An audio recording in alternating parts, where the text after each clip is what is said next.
Hello students, आपका स्वागत करता हूं अड्डा 24/7 क्लास 9 एंड 10 यूट्यूब चैनल पर। मेरे प्यारे बच्चों, क्लास 10 के प्यारे बच्चों, इस सेशन में मैं क्या करने वाला हूं, मैं आपको एनसीईआरटी के एक्सरसाइज सॉल्व कराने वाला हूं। किस चैप्टर के? Chapter 8, how do organism reproduce. क्योंकि इसके हमने सारे टॉपिक पढ़ लिए हैं, अब बचा है एनसीईआरटी के बुक में दिए गए एक्सरसाइज का सॉल्यूशन, और वो मैं इस सेशन में कराऊंगा। तो chapter 8, how do organism reproduce, इसके लिए आप इस एनसीईआरटी एक्सरसाइज के लिए निश्चिंत हो जाइए, क्योंकि मैं कराने वाला हूं सॉल्यूशन इसी सेशन में। तो चले आगे बढ़ते हैं और स्टार्ट करते हैं एनसीईआरटी के एक्सरसाइज का सॉल्यूशन। तो सबसे पहले हम पहला क्वेश्चन सॉल्व करते हैं। पहला क्वेश्चन आपके सामने आ चुका है। क्या पूछा है, ध्यान से पढ़िए। पूछा यह है कि asexual reproduction takes place through budding in, यानी इन चार ऑप्शन में से किस ऑर्गेनिज्म में एसेक्सुअल रिप्रोडक्शन का मोड बडिंग पाया जाता है? एमोइबा में, ईस्ट में, प्लाज्मोडियम में, लेशमानिया में। तो जरा सोचिए और बताइए क्या होगा आंसर। क्या होगा? क्या एमोइबा होगा? एमोइबा में बडिंग देखने को मिलता है? जी नहीं, एमोइबा नहीं होगा, क्योंकि एमोइबा में एसेक्सुअल रिप्रोडक्शन का जो मोड होता है वो होता है बाइनरी फिजन। तो फिर बडिंग तो देखने को मिलता नहीं, तो फिर एमोइबा तो आंसर होगा नहीं। ईस्ट, जी हाँ, ईस्ट में दिखता है। प्लाज्मोडियम, प्लाज्मोडियम में मल्टीपल फिजन देखने को मिलता है। लेशमानिया, लेशमानिया में आपका फिजन देखने को मिलता है। तो फिर आंसर ये भी नहीं हो सकता, सी और डी भी नहीं हो सकता। तो फिर आंसर क्या है? आंसर है ईस्ट। ये देखिए, ये आपको दिख रहा है ईस्ट सेल। ईस्ट सेल में क्या डेवलप हुआ? बड। और इस बड में लगातार सेल डिवीजन होते हैं, जिसके वजह से बड का जो साइज है वो लगातार बढ़ता रहता है, और ये जो बड है वो फिर न्यू ईस्ट ऑर्गेनिज्म में डेवलप हो जाता है, और इसी प्रोसेस को कहते हैं बडिंग। और ये एक तरीके का एसेक्सुअल रिप्रोडक्शन का मेथड है, जो कि आपको हाइड्रा में भी देखने को मिलेगा, जो कि आपको ईस्ट में भी देखने को मिलेगा। तो पहले क्वेश्चन का आंसर हमने सॉल्व कर लिया कि नहीं? जी हाँ। आगे चला जाए नेक्स्ट क्वेश्चन पे। चलिए बच्चों, तो हम चैप्टर 8 के एनसीईआरटी एक्सरसाइज सॉल्व कर रहे हैं। ध्यान से इसको सॉल्व कीजिएगा और समझिएगा, ठीक है। नेक्स्ट क्वेश्चन, क्वेश्चन नंबर 2 क्या पूछा है? Which of the following is not part of the female reproductive system in human beings. इनमें से कौन फीमेल रिप्रोडक्टिव सिस्टम का पार्ट नहीं है? तो अगर आपको male and female reproductive system के डायग्राम याद हैं, पार्ट याद हैं, तो आप आसानी से आंसर देख सकते हो, ठीक है। तो एक एक करके ऑप्शन देख लेते हैं। Ovary, ovary male reproductive system का पार्ट है कि फीमेल? तो साफ साफ ओवरी फीमेल रिप्रोडक्टिव सिस्टम का पार्ट है कि नहीं? ओवरी में ही तो एग प्रोड्यूस होता है, तो एग किस में बनता है? फीमेल में। यूटेरस, यूटेरस भी फीमेल में है, ये भी फीमेल रिप्रोडक्टिव सिस्टम का पार्ट है। वास्ट डिफरेंस, याद करो, टेस्टिस से स्पर्म को कौन कैरी करता है? किस पाइप में वो कैरी किया जाता है? तो टेस्टिस से एक पाइप निकलती है जिसे कहते हैं वास्ट डिफरेंस, और ये वास्ट डिफरेंस क्या करता है? जो टेस्टिस में स्पर्म बना है, प्रोड्यूस हुआ है, उसको यूरेथ्रा तक लेके जाता है, और यूरेथ्रा से फिर स्पर्म बाहर निकाल दिया जाता है। तो ये तो मेल रिप्रोडक्टिव सिस्टम का पार्ट है ना। फैलोपियन ट्यूब, फैलोपियन ट्यूब भी फीमेल रिप्रोडक्टिव सिस्टम का पार्ट है कि नहीं? जी हाँ। तो हमसे क्वेश्चन में ये पूछा था कि कौन फीमेल रिप्रोडक्टिव सिस्टम का पार्ट नहीं है, तो कौन नहीं है? वास्ट डिफरेंस नहीं है। तो आंसर क्या होगा? सी। तो देखो, हमने आंसर सॉल्व कर लिया, मतलब क्वेश्चन को सॉल्व कर लिया और आंसर पता कर लिया, ठीक है। एक बार जरा क्विक रिवीजन कर लेते हैं मेल और फीमेल रिप्रोडक्टिव सिस्टम को। तो ये जो आप डायग्राम देख रहे हो, ये मेल रिप्रोडक्टिव सिस्टम का डायग्राम है ना। और इस मेल रिप्रोडक्टिव सिस्टम में कहीं आपको वास्ट डिफरेंस नजर आ रहा है? ये देखो, ये है टेस्टिस, और इस टेस्टिस से ये जो पाइप निकली है, इसी को तो कह रहे हैं वास्ट डिफरेंस, है ना। थर्ड ऑप्शन यही तो था। तो ये तो मेल रिप्रोडक्टिव सिस्टम का पार्ट है, जबकि ओवरी, यूटेरस, फैलोपियन ट्यूब ये फीमेल रिप्रोडक्टिव सिस्टम का पार्ट है कि नहीं? तो हमने सेकंड क्वेश्चन को सॉल्व भी कर लिया, और एक बार मेल और फीमेल रिप्रोडक्टिव सिस्टम ह्यूमंस में उसका डायग्राम भी देख लिया।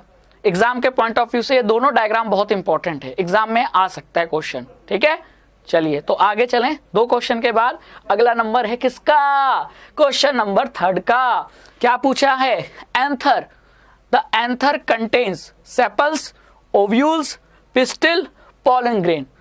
सबसे पहले ये समझो एंथर किसका पार्ट होता है। फ्लावर जो रिप्रोडक्टिव ऑर्गन होता है, फ्लावर के कई पार्ट होते हैं और फ्लावर में जो मेल रिप्रोडक्टिव पार्ट होता है वो होता है स्टेमन। क्या होता है, स्टेमन। स्टेमन कुछ इस तरीके का होता है ना। स्टेमन जो मेल रिप्रोडक्टिव पार्ट है, इसका जो ऊपर वाला हिस्सा होता है ये होता है एंथर, और ये जो निचला जो डंडी जैसा हिस्सा होता है ये होता है फिलामेंट, है ना। तो इसका मतलब एंथर किसका पार्ट है, मेल रिप्रोडक्टिव, फ्लावर का जो मेल रिप्रोडक्टिव पार्ट है उसका हिस्सा है एंथर। और ये एंथर में क्या बनता है बताओ, सेपल बनता है क्या, नहीं। पिस्टिल बनता है क्या, नहीं। ओव्यूल्स बनता है क्या, ओव्यूल तो कहां बनेंगे, ओव्यूल तो फीमेल रिप्रोडक्टिव पार्ट में बनेंगे ना, फ्लावर का जो फीमेल रिप्रोडक्टिव पार्ट है, ठीक है, जिसे हम पिस्टिल कहते हैं। और पिस्टिल के 3 पार्ट होते हैं, स्टिग्मा, स्टाइल, ओवरी। ओवरी में ओव्यूल बनता है, तो ये भी नहीं होगा। तो एंथर क्या बनाता है, एंथर में तो पॉलन ग्रेन्स बनते हैं कि नहीं। तो हमारा 3rd क्वेश्चन का आंसर क्या होगा, 3rd क्वेश्चन का आंसर होगा डी, है ना, डी होगा। ये देखो, ये आपको क्या नजर आ रहा है, ये है स्टेमन। स्टेमन का ऊपर वाला हिस्सा एंथर, नीचे वाला हिस्सा फिलामेंट, और इसी एंथर को अगर आप कट करोगे ना ब्लेड से, है ना, तो छोटे छोटे छोटे आपको पॉलन ग्रेन्स नजर आएंगे। तो एंथर क्या प्रोड्यूस करता है, पॉलन ग्रेन्स प्रोड्यूस करता है। क्लियर हुआ, समझ में आया। चलो तो क्वेश्चन नंबर 3 भी हमने सॉल्व कर लिया और डायग्राम भी देख लिया, ठीक है। चलिए क्वेश्चन नंबर 4 पे आते हैं। What are the advantages of sexual reproduction over asexual reproduction. तो देखो, ऑर्गेनिज्म में रिप्रोडक्शन सेक्सुअल भी होता है और कुछ में एसेक्सुअल भी होता है, लेकिन फायदेमंद कौन सा है, फायदेमंद होता है सेक्सुअल। क्यों होता है, आखिर ऐसे कौन कौन से एडवांटेज हैं एसेक्सुअल, सेक्सुअल रिप्रोडक्शन के ऐसे कौन कौन से एडवांटेज है एसेक्सुअल रिप्रोडक्शन के ऊपर, समझ में आया ना। तो आपको एडवांटेज बताना है, सोचिए, बताइए बच्चों। देखो, एसेक्सुअल रिप्रोडक्शन में कोई गैमीट तो बनता नहीं है ना, कोई मेल फीमेल तो है नहीं, एक ही ऑर्गेनिज्म अपने जैसे न्यू ऑर्गेनिज्म को प्रोड्यूस कर रहा है, जो कि एकदम अपने पेरेंट्स के क्या है, आइडेंटिकल है, 100%।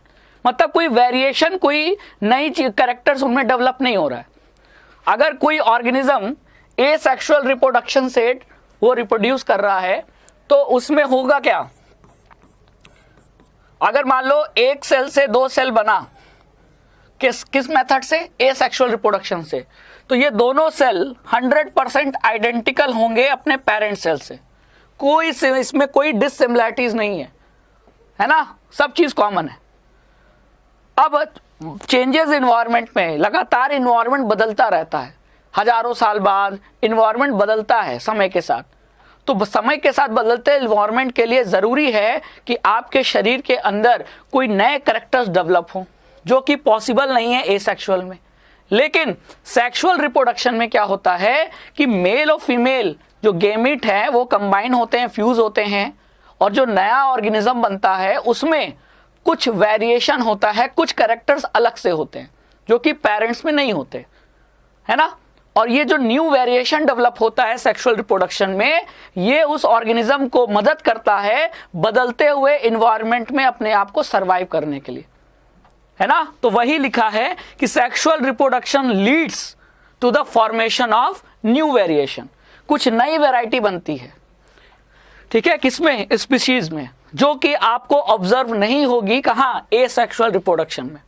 और ये जो न्यू वेरिएशन है ये पॉपुलेशन में increases the chances of survival of any species and दस हेल्प्स इन इवोल्यूशन। तो इवोल्यूशन मतलब समय के साथ जो बदलाव हो रहा है किसी भी प्रजाति के जानवर, किसी भी स्पीशीज के एनिमल में, ये बदलाव जरूरी है, क्योंकि जब इन्वायरमेंट बदल रहा है तो अपने शरीर में भी बदलाव होना जरूरी है ना। और ये बदलाव किस मेथड से पॉसिबल है, सेक्सुअल रिप्रोडक्शन के तरीके से पॉसिबल है। तो यही एडवांटेज है सेक्सुअल रिप्रोडक्शन का, किसके ऊपर, एसेक्सुअल रिप्रोडक्शन के। तो ये मेन आपका ये जो मेन आंसर है कि सेक्सुअल रिप्रोडक्शन के कारण वैरायटी प्रोड्यूस होती है, वेरिएशन प्रोड्यूस होता है स्पीशीज में। जैसे आपने टाइगर को देखा होगा, टाइगर में येलो रंग के भी टाइगर है और व्हाइट टाइगर भी है। ये क्या दिखा रहा है? टाइगर स्पीशीज में वेरिएशन को ही तो दिखा रहा है। तो टाइगर किस मेथड से, सेक्सुअल रिप्रोडक्शन के मेथड से ही तो अपनी पॉपुलेशन को बढ़ा रहा है, और उसके कारण टाइगर में क्या हो रहा है? वेरिएशन डेवलप हो रहा है। कोई पीले रंग के हैं, कोई सफेद रंग के हैं टाइगर, है कि नहीं? तो ये फायदेमंद है, ठीक है। इवोल्यूशन में मदद करता है, स्पीशीज को सर्वाइवल में मदद करता है ये वेरिएशन, और ये वेरिएशन सेक्सुअल रिप्रोडक्शन से ही प्रोड्यूस हो सकता है, ठीक है। समझ में आ गया? तो ये रहा क्वेश्चन नंबर 4 का आंसर। देखो लिजार्ड है ना, जो लिजार्ड है, लिजार्ड जो है इनसे ही सांप डेवलप हुए हैं, स्नेक।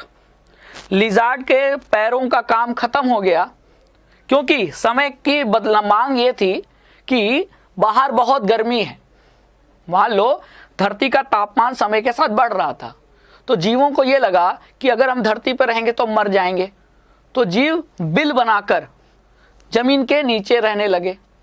तो जब जमीन के नीचे रहने लगे तो चलना फिरना बहुत कम हो गया, तो पैरों की जरूरत खत्म हो गई, और पैरों की जरूरत खत्म हो गई तो छिपकली यानी लिजार्ड्स में पैर हटा दो तो क्या धीरे धीरे वो किस में डेवलप हो गए? स्नेक में डेवलप हो गए।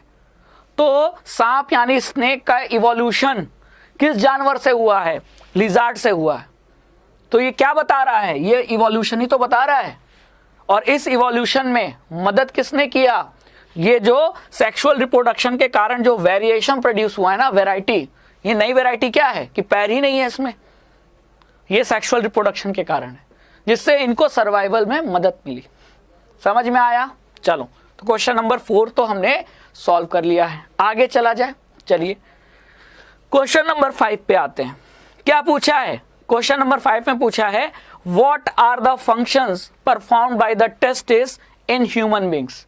ह्यूमन बींग्स में जो मेल्स होते हैं, मेल के रिप्रोडक्टिव सिस्टम में एक ऑर्गन होता है टेस्टिस।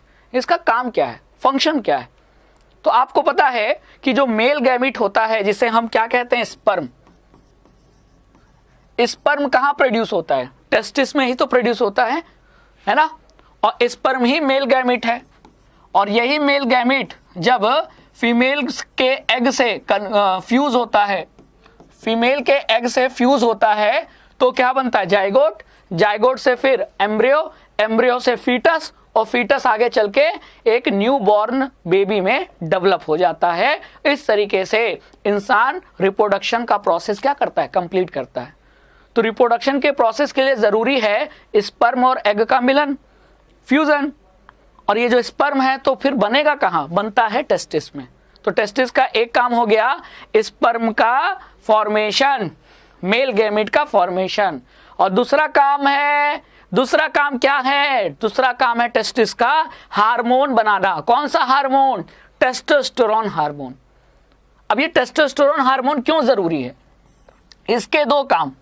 ये हार्मोन टेस्टिस में स्पर्म प्रोडक्शन को हेल्प करता है, मतलब अगर टेस्टिस ये हार्मोन ना बनाए तो टेस्टिस में स्पर्म का प्रोडक्शन, स्पर्म का फॉर्मेशन नहीं होगा। तो पहला काम ये हो गया। टेस्टोस्टेरोन की जरूरत क्या है हमारे शरीर में? मेल्स के शरीर में टेस्टोस्टेरोन हार्मोन की जरूरत क्या है? पहली जरूरत यह है कि स्पर्म के प्रोडक्शन में हेल्प करता है, ठीक है। और दूसरा, जो मेल्स में दाढ़ी मूंछ का आना, यानी जो सेकेंडरी सेक्सुअल कैरेक्टर्स हैं, जो प्यूबर्टी एज में शरीर में जो बदलाव होते हैं लड़कों के शरीर में, तो उसमें एक बदलाव होता है क्या? दाढ़ी मूंछ का आना, आवाज का भारी होना। ये किस हार्मोन के कारण हो रहा है? टेस्टोस्टेरोन हार्मोन के कारण हो रहा है। और ये भी कहाँ बनता है? टेस्टिस में। तो कुल मिलाके टेस्टिस के 2 मेन फंक्शन है। पहला प्रोडक्शन ऑफ स्पर्म, और दूसरा प्रोडक्शन ऑफ या secretion of testosterone hormone which further helps in the production of sperm and developing secondary sexual character in boys। समझ में आया? क्लियर है? तो ये 2 मेन काम हैं टेस्टिस के। आई होप आपको ये समझ में आ गया होगा। आगे चला जाए, चलिए आगे चलते हैं अगले क्वेश्चन पे। अगला क्वेश्चन क्या पूछा है बच्चों? अगला क्वेश्चन पूछा है why does menstruation occurs. Females में, लेडीज में, गर्ल्स में ये जो मेंस्ट्रुएशन होता है वो क्यों होता है? तो अभी मैंने बताया आपको कि फ्यूजन के लिए जरूरी है मेल गैमेट यानी स्पर्म का एग से मिलन, है ना। जब दोनों मिलेंगे फ्यूज करेंगे तभी तो फर्टिलाइजेशन होगा। तो इसलिए जरूरी है कि जो ओवरी, जो फीमेल रिप्रोडक्टिव ऑर्गन है, वो क्या प्रोड्यूस करे, एग प्रोड्यूस करे। तो फीमेल के शरीर में 2 ओवरी होते हैं, हर मंथ एक ओवरी क्या रिलीज करती है, एग रिलीज करती है। तो लगभग हर मंथ अल्टरनेट तरीके से ओवरी एग रिलीज करती है।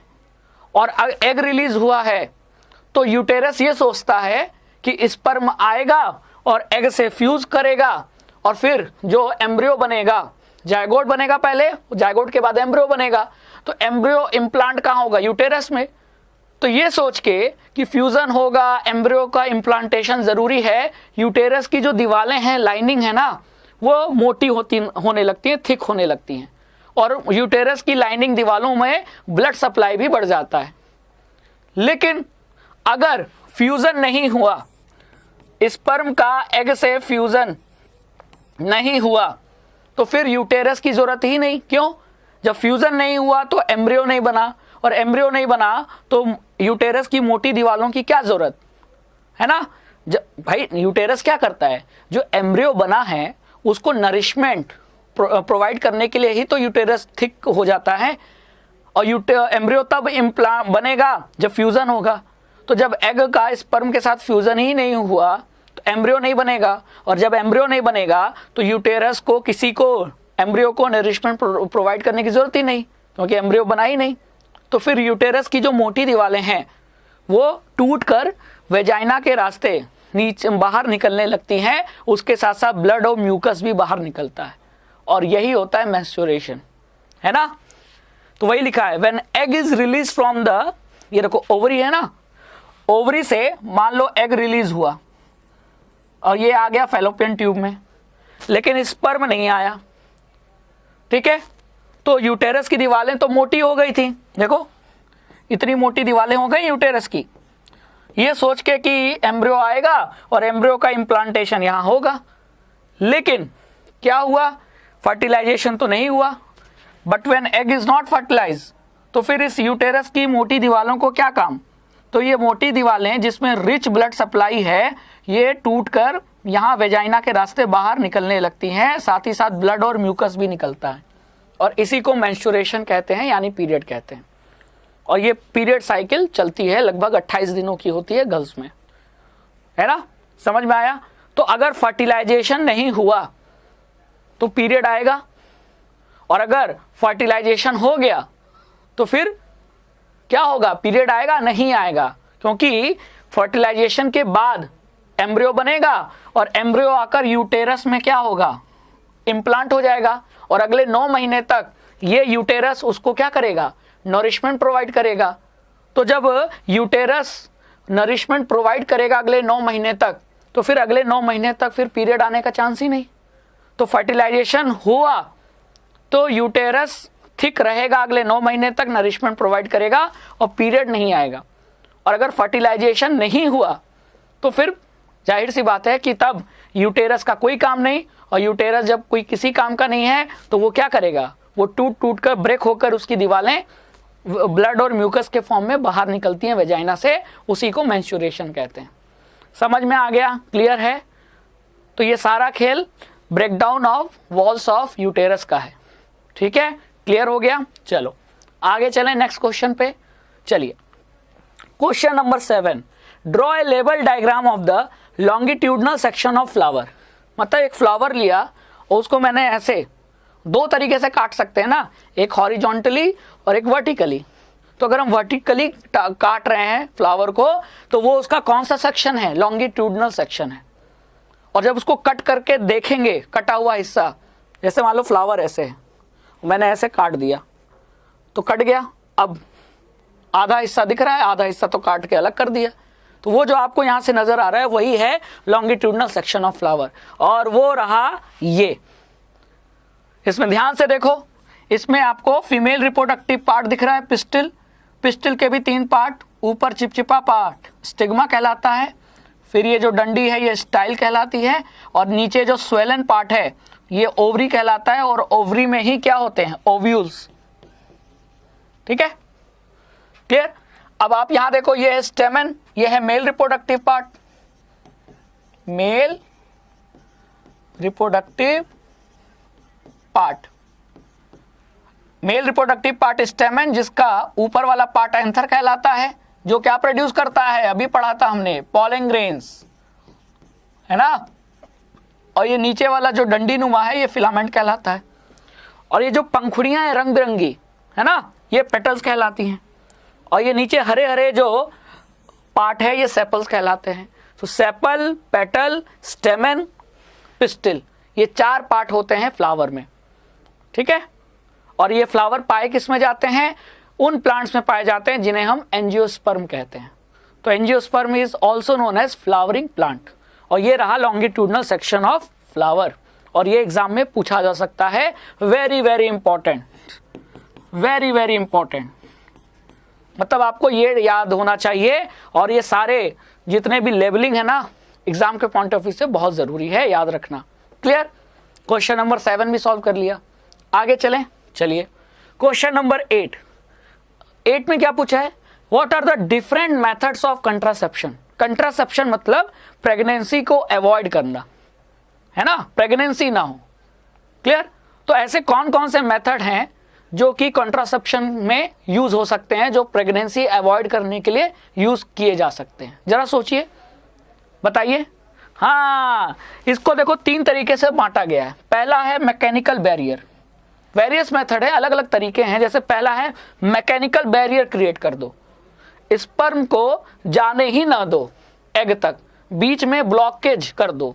जैसे आप जा रहे थे, बीच में गड्ढा आ गया, इतना बड़ा गड्ढा कि आप पार ही नहीं कर पा रहे हो, है ना, या बीच में नदी आ गई, अब नदी के पार जा ही नहीं पा रहे हो, पुल ही नहीं है ना, ना आपको तैरने आता है।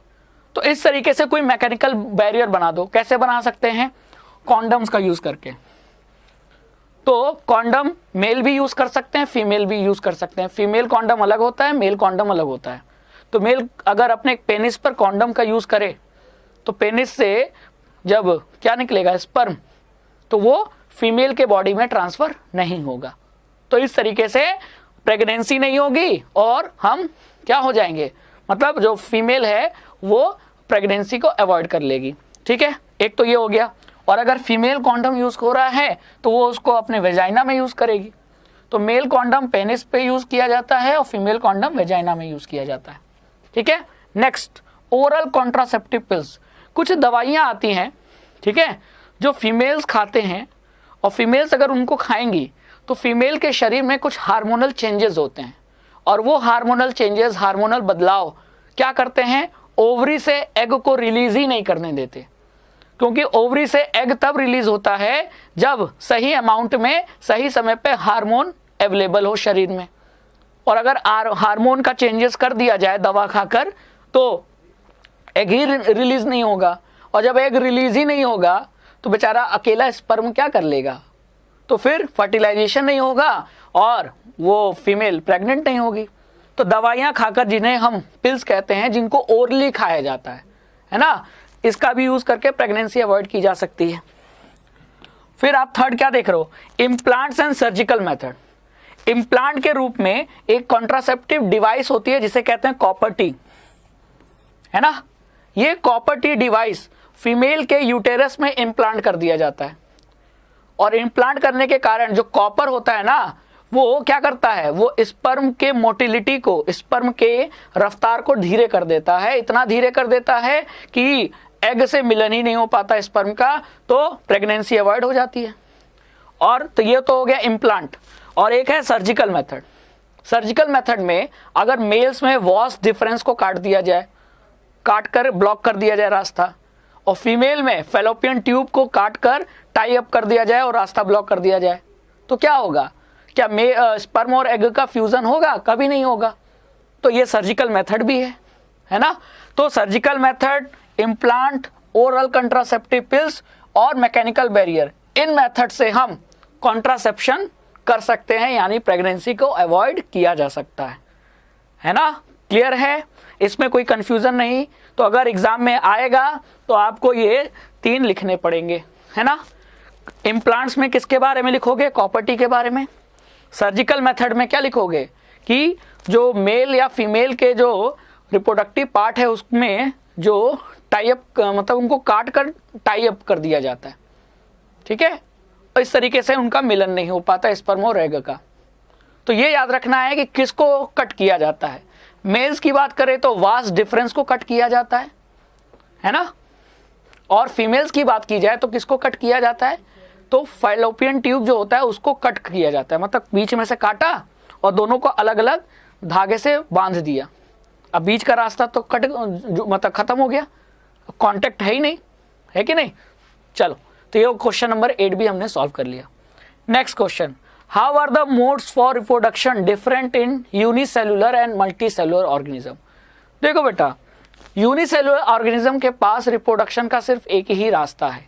वो कौन सा रास्ता है, एसेक्सुअल रिप्रोडक्शन।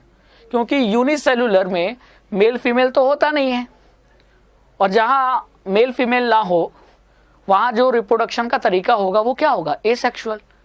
लेकिन सेक्सुअल मल्टीसेलुलर ऑर्गेनिज्म में एसेक्सुअल रिप्रोडक्शन के भी ऑप्शन होते हैं और सेक्सुअल रिप्रोडक्शन का भी ऑप्शन अवेलेबल होता है कि नहीं, समझ में आया आपको। तो इसलिए multicellular organism have both asexual and sexual mode of reproduction. तो इसलिए हम क्या कह सकते हैं कि मल्टीसेलुलर ऑर्गेनिज्म के पास ऑप्शन ज्यादा अवेलेबल है। जैसे कि इसको डायग्राम से देखो, ये क्या दिख रहा है आपको, एमोइबा दिख रहा है। एमोइबा में मेल फीमेल होता है क्या, नहीं होता, है ना। एमोइबा कैसा जीव है, यूनिसेलुलर जीव है। क्या है, यूनिसेलुलर जीव है। और यूनिसेलुलर ऑर्गेनिज्म में एमोइबा है, और इसमें देखो कि ना मेल है ना फीमेल, और ये 1 से 2 हो रहा है बाइनरी फिजन मेथड से। और बाइनरी फिजन की कौन सा मेथड है, एसेक्सुअल रिप्रोडक्शन का ही तो एक तरीका है।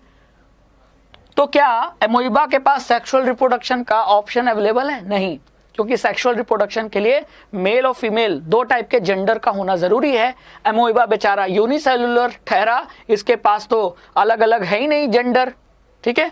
लेकिन वहीं है प्लांट की बात करो तो जैसे ये ब्रायोफिलम प्लांट है, इस प्लांट में जो बड कली दिख रहा है ना, अगर ये कली टूटकर जमीन पे गिर जाए मिट्टी में तो भी नया ब्रायोफिलम प्लांट ग्रो कर जाएगा। तो ये कौन सा तरीका हुआ, एसेक्सुअल। और वहीं अगर किसी दूसरे प्लांट का अगर सीड ले लें और सीड को मिट्टी में गाड़ दें तो ये प्लांट, ये सीड के ग्रो होने से नया प्लांट उग गया। तो ये सीड कैसे बना, सीड बना सेक्सुअल रिप्रोडक्शन के मेथड से।